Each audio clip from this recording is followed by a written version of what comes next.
the energy, the enthusiasm, the optimism that has been generated by you supporting this political party is something we have not seen in British politics for decades. And I tell you something, this is only the very beginning of something that's going to be huge.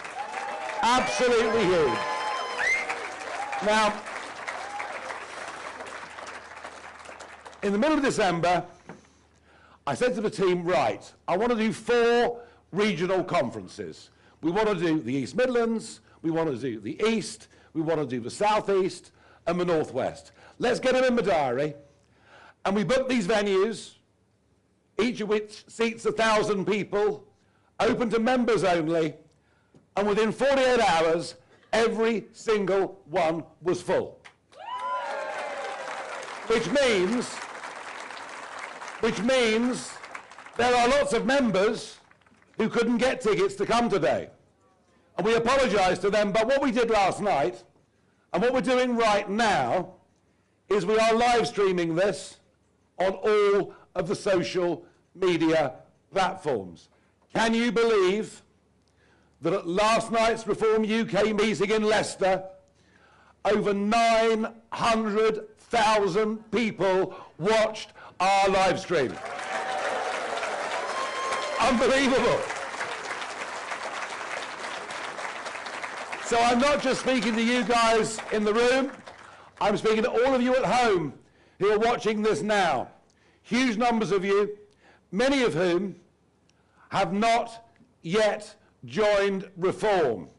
But you'll see on the screen at the bottom how to do it. I urge you, come and join us. We're growing, we're booming, we're only 150 away from reaching an unbelievable 170,000 paid up members. Incredible. And it's been the most amazing few weeks. 50,000 people joined us in the last 2 weeks of the year. And a lot of our team have not had a Christmas break at all. We've been pushing on relentlessly. And I've been so overjoyed with it. It's been amazing. And yet, someone decided that they do their best to spoil it. A ranting, raving conspiracy theorist took to social media at about 5 o'clock on Boxing Day. They put out a 5-part tweet that was intemperate, contained misspellings, and false accusations that somehow I was behaving fraudulently and that the ticker, you know the ticker that shows the live number of members? I get up at 3 o'clock in the morning and check the ticker just to see how we're getting on. No, this ranting conspiracy theorist said that the ticker had been pre-programmed to go up and that our new members were fake. And the extraordinary thing is that these accusations were made by the leader of His Majesty's loyal opposition, one Kemi Badenoch. Now it just so happens that today in this room we are in North West Essex. We're in Kemi Badenoch's constituency right now as I speak. Now I don't take kindly to being accused of being a fraudster. I've been called many things over the years, horrible things, and some of them true. But I am not dishonest. I never have been dishonest. I never will be dishonest. And I feel pretty offended by what she said. So the question has been, after I asked her to apologise, after we proved to mainstream media that our figures were correct, no apology has been forthcoming. So I've been deciding, what should I do about this? Sewer. To sue somebody, you have to prove actual harm. What she's done is given us a massive favour and thousands of new members.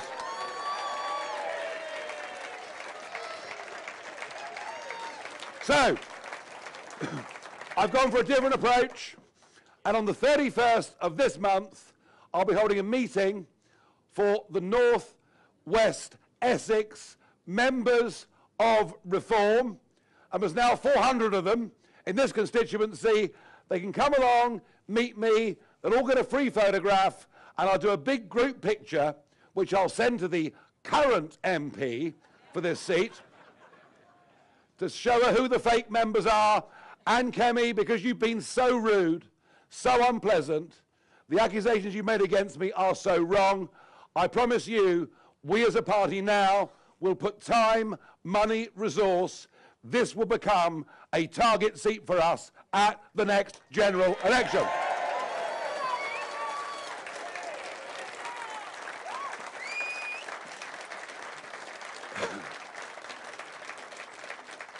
Now, I said already, we're optimistic, we're bullish, we're upbeat, but we are also realistic. We realise just how much trouble this country is in. We are in societal decline. Our communities are breaking down. Our sense of the importance of family is being deliberately devalued. Our concept of nation, what it is, what it stands for today, what our forebears did to make it what it is, has been under direct attack from the educational establishment now for many, many years. And it's why when I decided to come back into the fray in early June this year, that I said we'd base this party on family, community, and country, because they're the things that matter to me, they're the things that matter to you, that's what matters to most people in our country. But a remarkable thing is happening. The millennials, you know the ones, they don't like to work. They think the state can give them a living. They talk about work-life balance, work from home. Oh, the ticker. And the ticker says 170,000.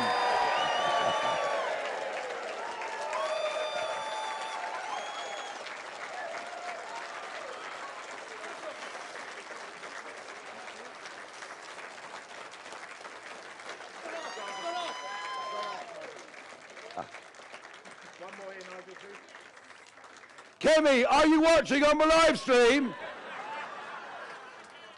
Did we deliberately fiddle it so that it happened during my speech? Did it, hell? It's happening, folks, because this party is on the march.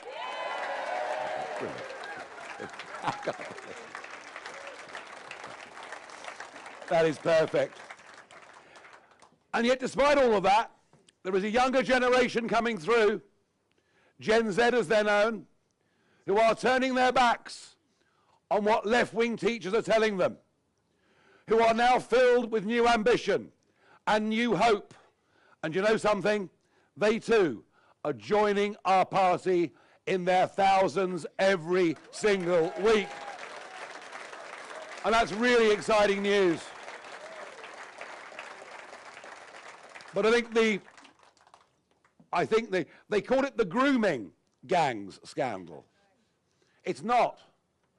It's the mass rape scandal on a scale that is difficult to imagine.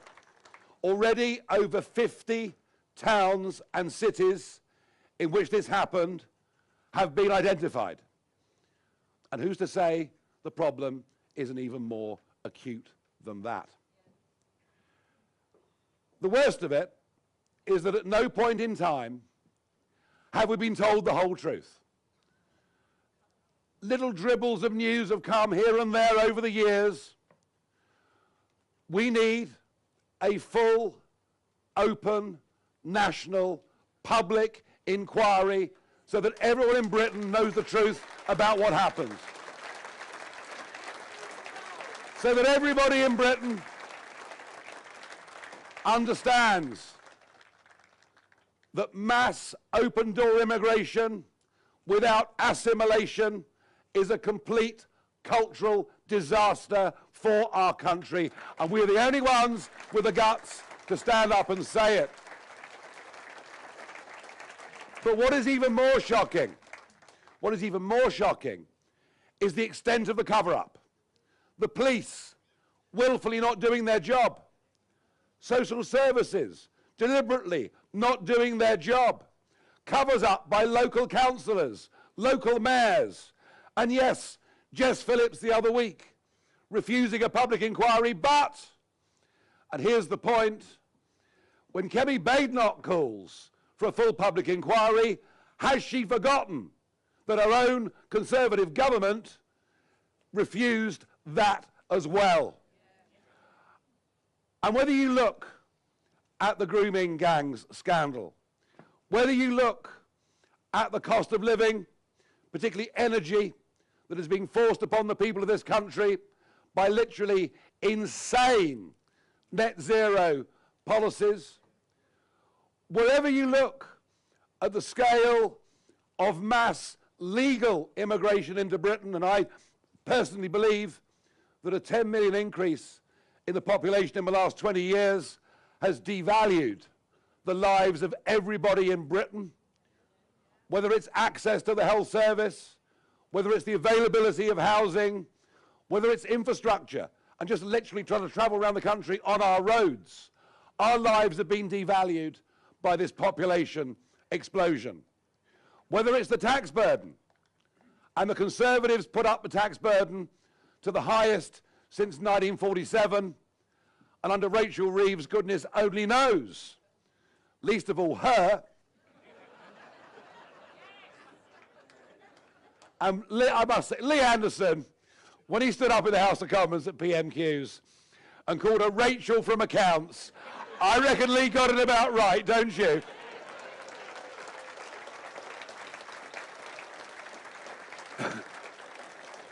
And whether it's the illegal scam of 150,000 people, nearly all young, undocumented males coming into our country. And by the way, did you see today that if you're an illegal migrant in Britain, even if you've been refused asylum and you turn up at A&E, you will be seen within 15 minutes. We've engineered a situation where those that come here illegally, and some of whom who harbour thoughts that are going to be bad for our nation. In fact, I would even say what's happening in the Channel is a national security emergency and should be treated as such. And yet, they'll get housing, they'll get pocket money, they'll get 3 square meals a day and get to see a doctor within 15 minutes. Oh, and they also get free dental care. How many people here get free dental care? I bet not very many. But here's the point. All of these great problems that confront our country, it is frankly irrelevant whether we have a Labour or a Conservative government, because whatever Labour are doing now that you may object to, they're only continuing from what the Conservatives did and led us to in the last 14 years. This literally is the uni party. There is nothing to tell between them. And the only political party who genuinely believe that through leadership, through conviction, through courage, and having people with real world experience, yes, there are people in reform who've had jobs, can you believe it? We are the only people with the courage and the vision to turn this country around. And I'll tell you, I believe that in their millions, people in our great nation are waking up to that fact. Now,